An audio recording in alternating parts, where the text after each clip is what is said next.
all women are different, but they are all women, this video is androcentric from a men's point of view and is presented as opinion, commentary, and debate. Expressing opinions is not violence. These are ideas to challenge, question, and argue in public, because classical liberalism relies on the First Amendment for its dialectic. If you are a feminist, then consider this. If patriarchy truly existed as claimed, feminism could not. And if all men are trash and women are equal to men, then what are we to conclude? Women will die for their children, men will die for their wives and children, and God chose to die for all mankind. Authority rolls up with responsibility. If this framing of facts offends you, click off to a cute cat video. Proceeding further will expose you to gamma bias and criticism directed at ideas, claims, institutions, not at any individual's virtue or dignity. Our method follows the 7 liberal arts, the trivium, grammar, logic, rhetoric, and the quadrivium, arithmetic, geometry, music, and astronomy, and the transcendentals, the good, true, and beautiful. If this framework is not for you, feel free to exit now. It's no disgrace. Women are wonderful. God bless America. Men are great. Feminismus delendus 8. The Silent Crisis. Men's Rights in a Feminized World, written by Conrad Riker. Available now, links in description. Gynocracy in Justice. A manual for seeing through the performance. I first noticed the fracture in a style guide memo center lived experience over empirical claims, it read, and somewhere beneath the bureaucratic courtesy of the language, an old axis snapped cleanly into the load-bearing wall between what is and what is felt about what is. The memo meant well, they always mean well. The stated goal was compassionate, elevate marginalized voices, historically excluded from institutional narration. Who could oppose mercy dressed in editorial guidelines? I couldn't, not at first, not without seeming like a man defending cruelty. But the memo entered a concrete machine, the media style guide, that quiet constitution of permissible thought, and it did not ask journalists to listen more carefully. It asked them to rank testimony by identity, to treat emotional resonance as epistemic authority, to soften or sharpen factual claims depending on who might be wounded or who might be vindicated. Bias, once a professional sin to be corrected, became a moral virtue to be cultivated, if the bias pointed the right way. Neutrality was recoded as complicity. Precision became violence. A fact that discomforted the approved victim was no longer a fact, it was harm. This is the vector, the line of departure from natural law.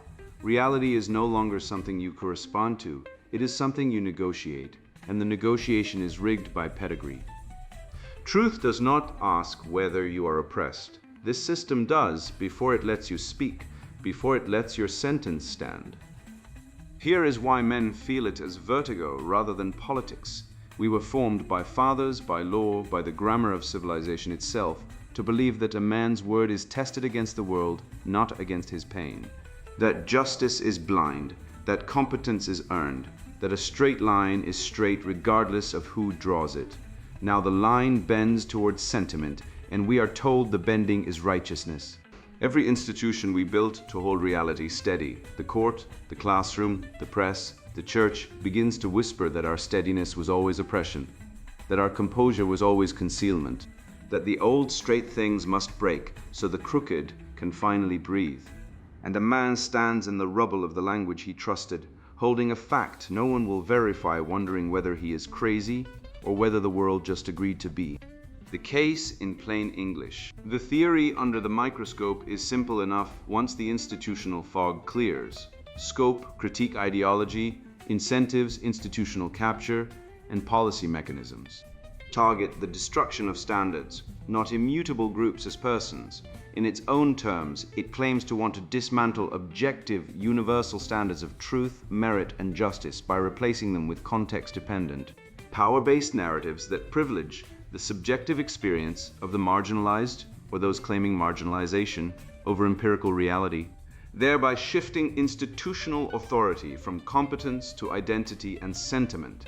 In practice, it enters through media style guide as the institutionalization of lived experience as a superior epistemic category to fact, and the redefinition of bias from error in judgment to structural oppression enforced through editorial mandates that prioritize emotional resonance and power dynamics over factual precision. The natural law origin point is the logos, the belief that reality is objective, discoverable, and consistent regardless of human feeling. Natural law posits that justice is blind, truth is universal, and merit is earned through action, not claimed through identity. The distance from that origin is roughly 8/10, a subtle inversion that replaces the tyranny of facts with the tyranny of feelings, turning institutions from arbiters of truth into enforcers of orthodoxy, ultimately destroying the shared reality necessary for civilization to function. The main movements, truth to narrative, turns objective reality into epistemic inversion. Merit to identity turns competence divided by excellence into social inversion. Mercy to permissiveness turns ordered justice into ethical inversion. Follow the fruit and the pattern becomes visible. 1, truth becomes relative to identity. 2, competence becomes secondary to representation. 3, dissent becomes heresy. 1, loss of trust in institutions, media, science, law. 2, rise of authoritarianism disguised as empathy. Hold that shape in mind. The rest follows the consequences through the institution, then points back toward restoration. The doctrine calling itself the lived experience supremacy doctrine does not announce its arrival with the blare of war horns. It enters through the service entrance, wearing the threadbare garments of compassion. Its stated goal, inscribed in the sterile language of bureaucratic reform, is to dismantle objective, universal standards of truth, merit, and justice.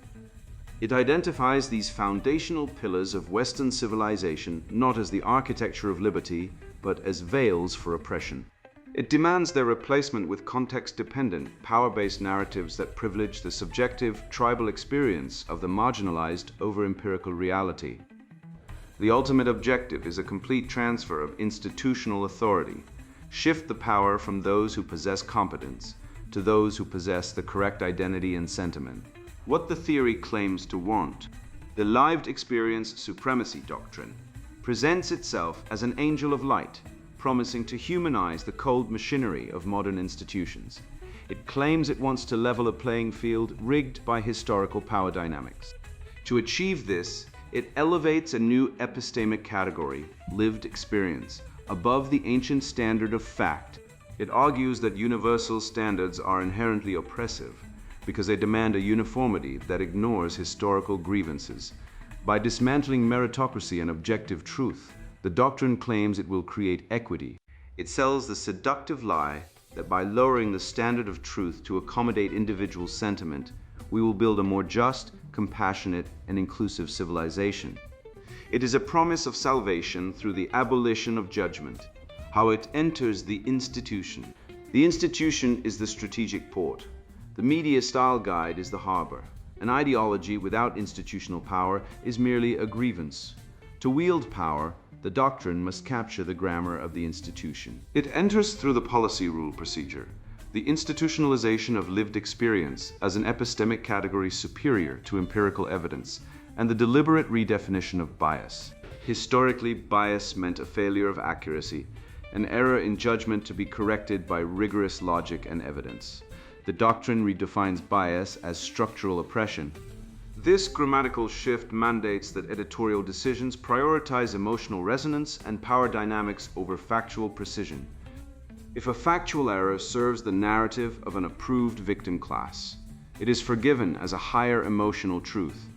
If a factual accuracy harms the ego of that class, it is condemned as violence. The institution is captured not by a coup, but by a silent, total rewrite of its operating manual. The editor who asks, "Is it true?" is fired. The editor who asks, "Who does this serve politically?" is promoted. The natural law origin point. To understand the magnitude of this theft, one must look to the natural law origin point, the logos. Western civilization rests upon the belief that reality is objective, discoverable, and totally indifferent to human feeling. Under natural law, justice is blind because she serves a standard higher than tribal allegiance. Truth is universal because it corresponds to what is, regardless of who speaks it. Merit is earned through action, competence, and sacrifice. not claimed through the accident of birth or the adoption of a victim narrative. The family is the primary polity, the father is the first institution, and authority is a duty bound by sacrifice. The doctrine hates the logos because the logos cannot be manipulated. Reality does not negotiate. Because the ideologues cannot defeat reality in the arena of logic, they declare the arena itself a fiction. This is the foundational rebellion, the assertion that the subjective human will is superior to the objective divine order. The satanic inversion vectors. The mechanism of this doctrine is the satanic inversion, the systematic turning of truth, justice, and reality upside down. The theory deploys 5 primary vectors to achieve its goals. Vector 1. Truth to narrative epistemic inversion. Mechanism. Hegelian dialectic, thesis, fact, antithesis, perspective. Synthesis. Lived experience overrides fact. Fallacy. Argument from authority of feeling. Vice. Pride. The synthesis asserts that your feeling is a fact, and my fact is merely your feeling. The institutional effect is the death of the shared reality. A factual error is a virtue if it serves the approved tribe. Factual accuracy is a sin if it offends them. Vector 2. Bias to virtue, moral inversion. Mechanism. Problem, reaction, solution. Problem, bias exists. Reaction, bias is bad. Solution, bias held by the right people is moral clarity. Fallacy, special pleading. Vice, ressentiment. Ressentiment is the hatred of the objective standard because it reveals one's own inadequacy. The institution now punishes neutrality. The journalist who reports facts without highlighting power dynamics is accused of complicity. Bias is no longer a defect to be corrected. It is a weapon to be cultivated. Vector 3. Mercy to permissiveness, ethical inversion. Mechanism. Critical theory inversion. Fallacy, category mistake.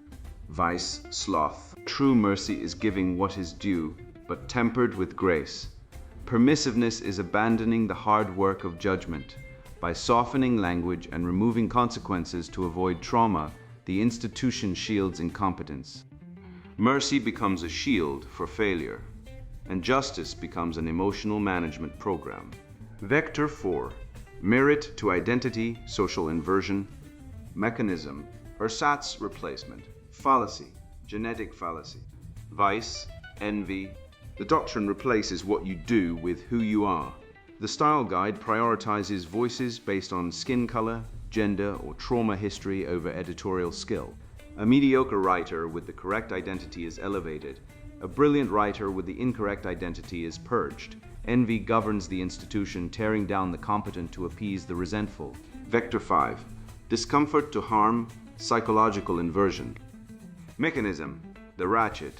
Fallacy, slippery slope.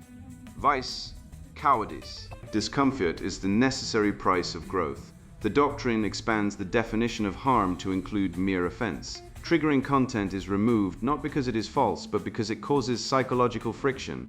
The institution sterilizes all speech, creating a sterile, infantile culture, incapable of withstanding the rigor of dialectic. The corollaries and consequences. When the inversion is complete, the fruit is rot. Truth becomes relative to identity, which is the death of the public square. You cannot have a city if citizens do not share a reality. Competence becomes secondary to representation, which is the death of excellence.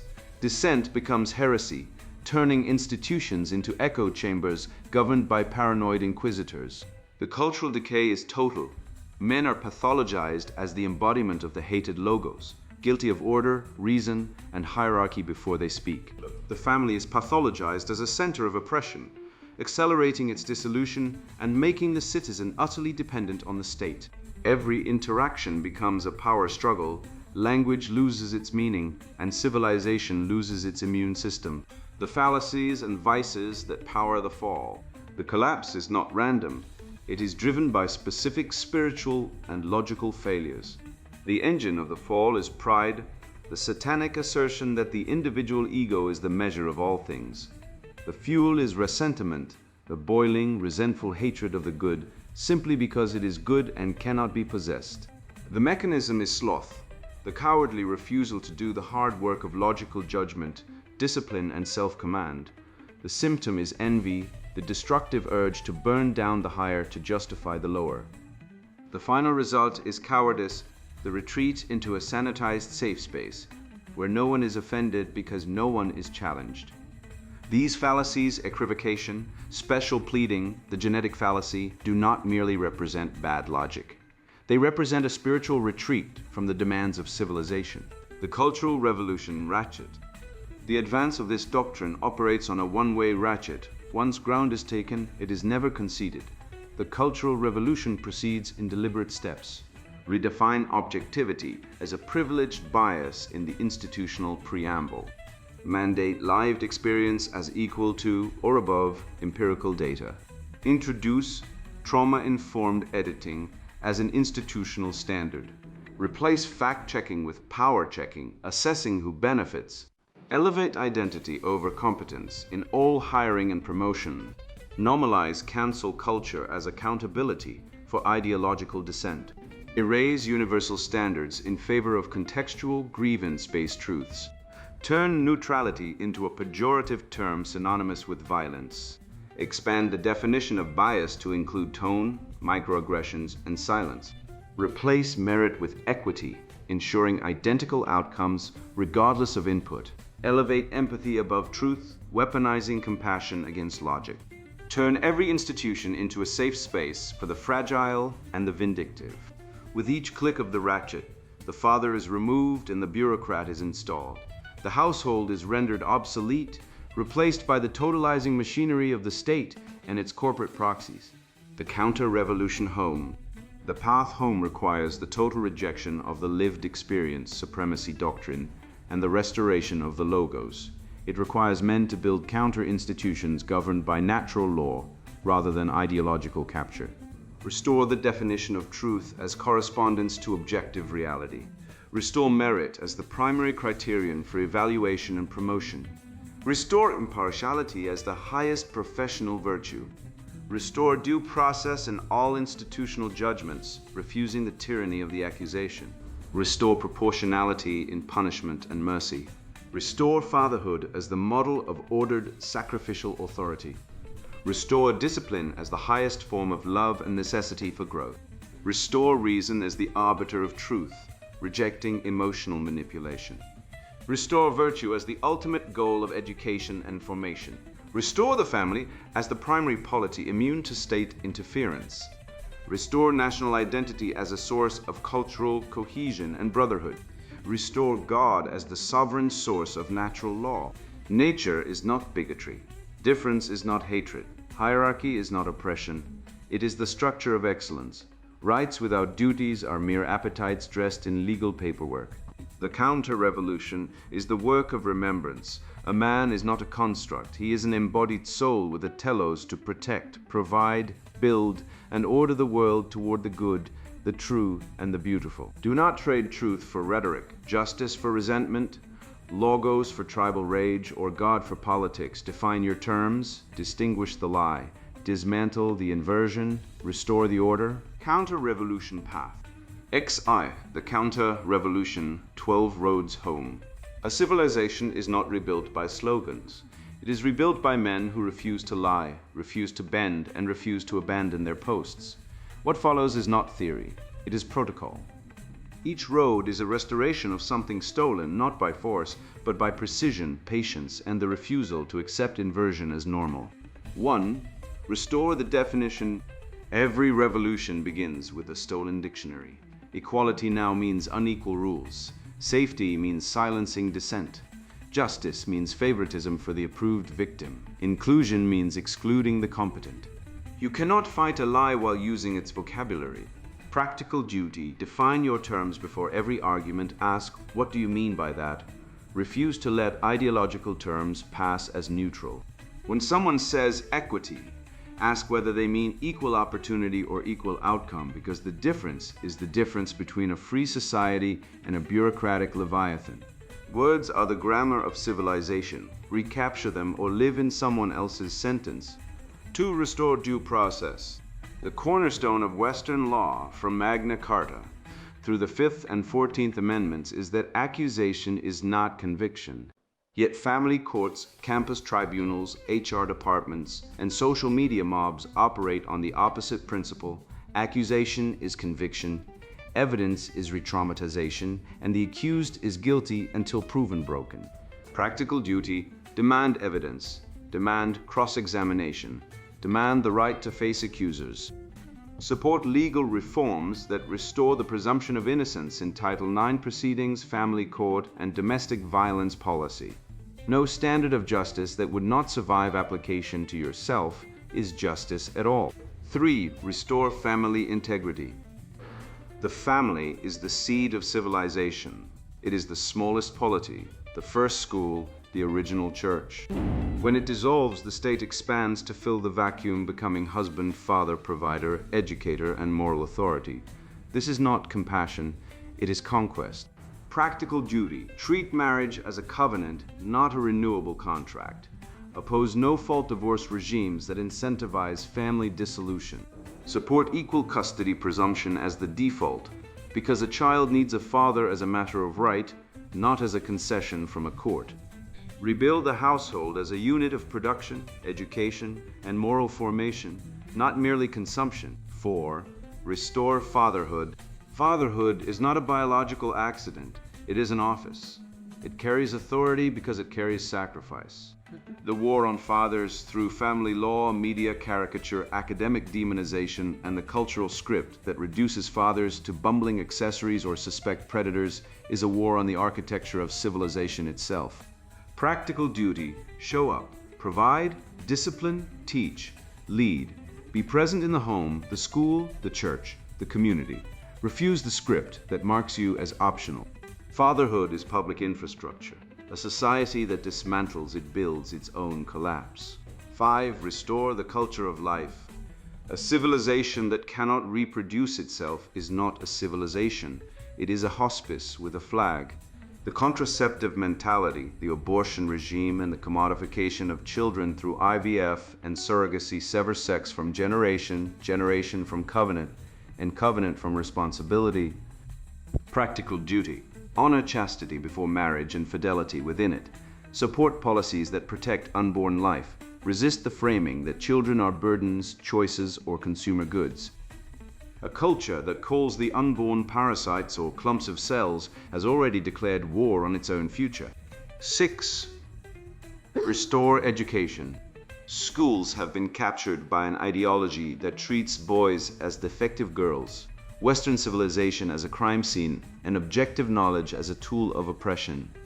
Postmodernism dissolves truth into narrative. Critical theory ranks children by oppressor class before they can read. Feminism marks male energy as pathology. Practical duty: read with your children, demand phonics, classical curricula, and the Western canon. Support male teachers. Oppose the drugging of normal boyhood. Pull your children from schools that teach resentment and put them in schools, or home schools, that teach virtue, logic, history, and the grammar of reality. 7. Restore virtue. Virtue is not a feeling, it is a habit of the soul, formed by discipline, corrected by failure, and ordered toward the good. The therapeutic culture replaces virtue with validation, duty with self-care, and excellence with self-expression. The result is adults with the emotional regulation of toddlers and the moral vocabulary of customers. Practical duty: practice the cardinal virtues: prudence, justice, fortitude, temperance. Fast, train, budget, confess, correct, serve. Virtue is built by resistance, not comfort. A man who cannot govern himself cannot govern anything. 8. Restore logic. The enemy's most powerful weapon is not the lie, it is the category error. Postmodernism operates by equivocation. Violence becomes speech, safety becomes control, bias becomes structural oppression. These are not arguments, they are grammar tricks. Practical duty: learn classical logic. Study the syllogism, identify fallacies, Moat and Bailey, Kafka traps, special pleading, equivocation, and name them publicly. Teach your children to think before they feel. Logic is the immune system of a free people. Without it, every sophist with a grievance is a philosopher king. 9. Restore faith. The West was not built by skepticism. It was built by the conviction that reality is logos, ordered, intelligible, and morally charged. From the Hebrews came the faith that the universe has an author, from the Greeks that it has a logic, from Rome that it has a law. Christianity synthesized these into the most powerful civilizational engine in human history. The Enlightenment did not replace this inheritance, it parasitized it. Practical duty, worship, pray, repent, receive the sacraments, build brotherhood in your parish or community. Do not let ideology substitute for theology. The empty cathedrals of Europe are not progress, they are autopsies. 10. Restore reason. Reason is not the enemy of faith, it is its handmaid. The medieval scholastics, the classical philosophers, and the founders of modern science all operated from the premise that truth is one, discoverable and binding. Ideology replaces reason with standpoint epistemology, the claim that truth is determined by identity, not evidence. Practical duty, read primary sources, argue from evidence, follow the data where it leads, even when it offends the orthodoxy. When lived experience is invoked as unfalsifiable revelation, name it for what it is, a religious claim dressed in academic language. Reason is the common ground of a free people. Abandon it and the loudest voice wins. 11. Restore local institutions. The managerial state expands by replacing local authority, father, church, guild, neighborhood, mutual aid society, with centralized bureaucracy. Every function removed from the household and handed to the state is a loss of freedom and a gain for the machine. Practical duty, build parallel institutions. Start a men's group, a study circle, a homeschool co-op, a parish food bank, a local business, a mentorship program. Invest in your church, your neighborhood, your trade. The revolution did not win by seizing the presidency. It won by capturing HR departments, school boards, and editorial style guides. Retake the small ground first. 12. Restore self-command. Every external tyranny is mirrored by an internal one. The man addicted to screens, porn, outrage, comfort, or grievance is not a revolutionary. He is a resource extraction operation. The system does not fear angry men. It fears governed men, men whose appetites answer to their principles, whose emotions answer to their reason, and whose actions answer to their conscience. Practical duty, fast from consumption. Train your body, master a skill, read deeply, speak less, act more, forgive where you can, fight where you must, and never confuse resentment with righteousness. The counter-revolution begins in the mirror. The maxim, nature is not bigotry, difference is not hatred, hierarchy is not oppression, unjust hierarchy is authority without sacrifice is tyranny, duty without authority is servitude. Rights without duties are appetites with paperwork. The family is civilization in seed. The father is its root. When truth dies, power writes the dictionaries. When fathers fall, bureaucrats rise. The answer to civilizational failure is not the abolition of masculinity, but its ordering toward virtue under logos. Define, distinguish, dismantle, restore. I have shown you the machine, turned it over in the light. Let you count its gears. The stated goal is not hidden. It never was. It is the total dismantling of objective, universal standards of truth, merit, and justice, replacing them with context-dependent, power-based narratives that privilege the subjective experience of those claiming marginalization over empirical reality, shifting every institutional throne from competence to identity and sentiment. That is not reform. That is not compassion. That is epistemic regicide, the murder of the knowable world, performed by clerks with style guides. And the evil of it is measured, not hysterical. It does not arrive with torches, it arrives with dictionaries. Each inversion is surgical. Truth becomes narrative, bias becomes virtue, mercy becomes permissiveness, standards become violence, due process becomes complicity. No single cut looks fatal. But examine the corpse. Institutions that once arbitrated reality now enforce orthodoxy. A journalist who reports facts without flattering power is accused of bias. A father who demands evidence is called a threat. A boy who competes is diagnosed. A civilization that cannot distinguish a feeling from a fact cannot survive a generation. That is not speculation. That is a body count already in progress, trust dead, excellence rotting, the public square a hallucination of competing grievances, and the family, the first polity, stripped of its father and handed to the manager. You want counter-revolution? Then stop nodding. Today, when someone invokes lived experience as a sword to silence a fact, do not lower your eyes and murmur agreement. Ask the question that the entire machine is built to prevent. Is that true? Does the claim correspond to reality? Is it testable, falsifiable, observable by more than one sense? If it cannot survive that question, it is not knowledge. It is a demand for submission dressed in the language of suffering. Refuse it. Name the category error aloud. A feeling is not a fact, a perspective is not a proof, and pain does not confer epistemic sovereignty. One man asking, "Is that true?" in a room full of compliance does more damage to this ideology than 1,000 op-eds. The Logos does not negotiate with sentiment. It cuts, be the edge. Sponsored book. The Silent Crisis, Men's Rights in a Feminized World. Men are under siege. If you're holding this book, you already know it.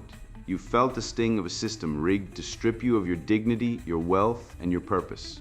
Maybe you've watched a friend get cleaned out by a divorce court. Maybe you've been called toxic for holding a door open or working overtime to provide. Or maybe you're just tired of being told to apologize for existing. I wrote this book because I lived it. I lost a 6-figure salary, a home, and years with my kids to a no-fault divorce that rewarded lies with alimony. I watched my brother raise a child who wasn't his, only to be billed for the privilege. I saw generations of men shrink into beta obscurity, bullied into silence by a culture that pathologizes their strength. This isn't theory, it's survival. This book is for men who refuse to kneel.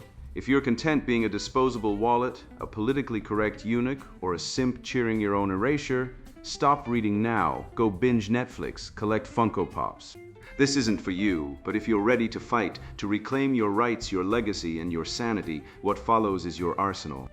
We'll dissect how divorce laws turn marriage into indentured servitude, why 1 in 10 fathers are tricked into raising another man's child, and how equality became code for male sacrifice. You learn to shield your assets, challenge paternity fraud, and defy the lie that masculinity is a defect. The data doesn't lie. Women initiate 80% of divorces, but keep 90% of custody. Taxpayers fund single mothers to the tune of $1 trillion a year while men drown in child support for kids they rarely see. Courts rubber stamp abortions that erase paternal bloodlines, but jail fathers who miss payments. This is genocracy, a regime that demonizes male authority while demanding male labor. Evolution wired us to build, protect, and lead, not to grovel before bureaucrats who've never swung a hammer or faced a deadline. You'll get solutions, not sermons. Sweden's 50-50 custody model slashed divorce rates. Hungary's mandatory paternity tests restored honesty to fatherhood. Poland's abortion laws saved millions of lives. These aren't fantasies. They're blueprints. We'll expose the cultural Marxists who swapped logic for lunacy, the feminists who weaponized victimhood, and the soy boys who enabled them. You'll see why men's suicide rates tripled, how schools pathologize boys into mediocrity, and why the draft remains a death sentence for male disposability. This isn't a grievance catalog. It's a war manual. You'll laugh at the absurdity of toxic femininity workshops, rage at welfare queens bankrupting states, and rediscover the primal truths feminism buried. By the end, you'll either be red-pilled or running back to your bubble. But if you stay, you'll walk away armed with legal hacks, mental resilience, and the unshakable certainty that masculinity isn't the problem, it's the cure. The crisis is silent, no more time to speak or be erased. The Silent Crisis. Men's Rights in a Feminized World, written by Conrad Reicher. Buy now, links in description.